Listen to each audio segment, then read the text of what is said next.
We're going to be looking at some good practices for creating a figure, and in order to do that, we're going to use the star data here to create a main sequence plot, color code it according to radius, which is a new column that we'll be creating, and then proceeding from there, looking at good readability practices for our plot. So let's go ahead and begin. I've already changed this column header here to L Sol. This column you will see initially as absolute brightness, and it represents, it's in solar luminosity, so it's how many suns you would need to replicate the brightness of this star. So in this case, it would be 0.0002 suns you would need. And then I'll just show an example again of how to change the header of a column. Let's just change the temperature to T, then click OK. And we're almost all set. So radius, the equation for radius is the square root of luminosity divided by 4 pi sigma, which is the Stefan-Boltzmann constant, times T to the 4. And our luminosity has to be in watts instead of solar luminosities. So the way to do that is we're going to create a new synthetic table, column.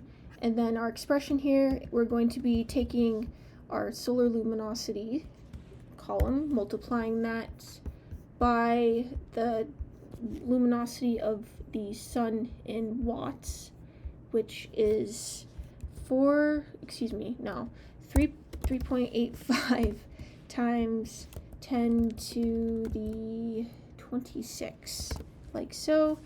And then click OK, and it'll give us our new column with luminosity in terms of watts.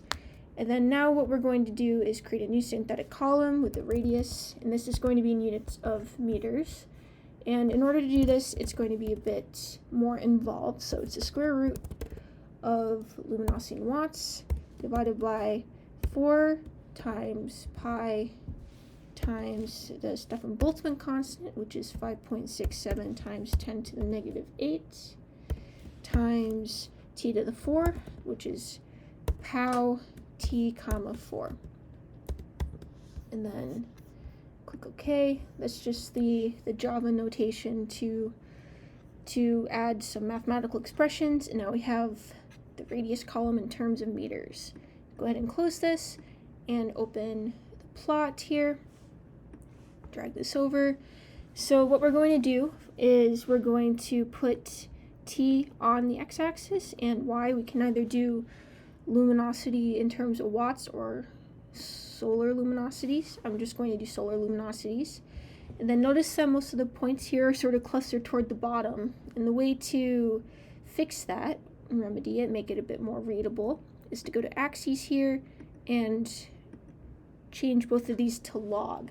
You can see that there's much more structure, more visible here. It's occupying much more of the space. You can see the distribution of points better. And for main sequence plot, the temperature is usually ordered from highest to lowest, so we're going to flip the x-axis as well. And you can sort of see that main sequence structure over here with a few outlier points representing stars in different phases of their lives, which is fun.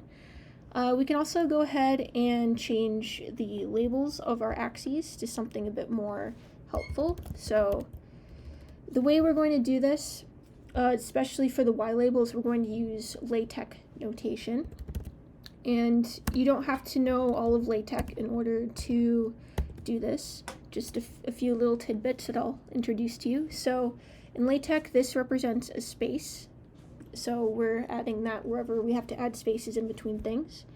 And then our luminosity, remember, is in terms of solar luminosities. So we're going to do L underscore, which indicates that it's a subscript, and then type O dot, which is the symbol we need to represent a solar luminosity. It's just a circle enclosed by a dot. And then we're going to also include our space. That's my fault. And press enter on your keyboard, and it doesn't look too nice at the moment, but if you go to font and click LaTeX and then increase the font size to something like 17, you can see it's much nicer here. It looks much nicer. Okay, so next what we're going to do is we want to add a color bar. So if we click our data again and go to form, and then click aux here. We have a color bar. We're going to want to choose radius, like so. Let's just keep the points as small circles for the moment since we don't have any subsets. You can see there's a new icon here, aux axis. Click that. You can change the color scheme if you want, from Inferno to Viridis, or something that's similar, ideally that goes from real light to real dark, or real dark to real light, with some nice variability in between. You can also flip the shades if you want to. I'll just leave them like this.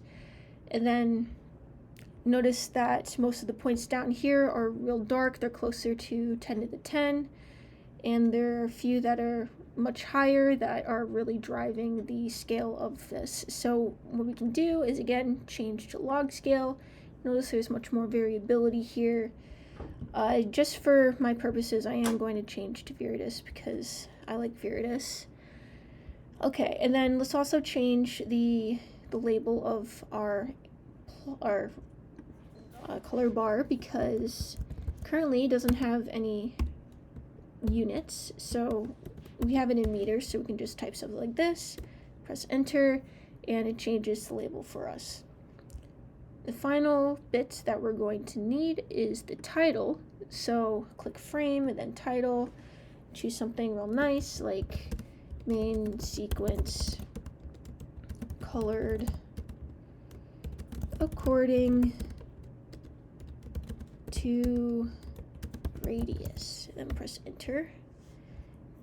And yay. Now the last thing we can do is export our plots. Be sure, if you don't type the PNG, to change the file format, and then choose somewhere you will remember. I'll choose my desktop, and it's mission success. All right.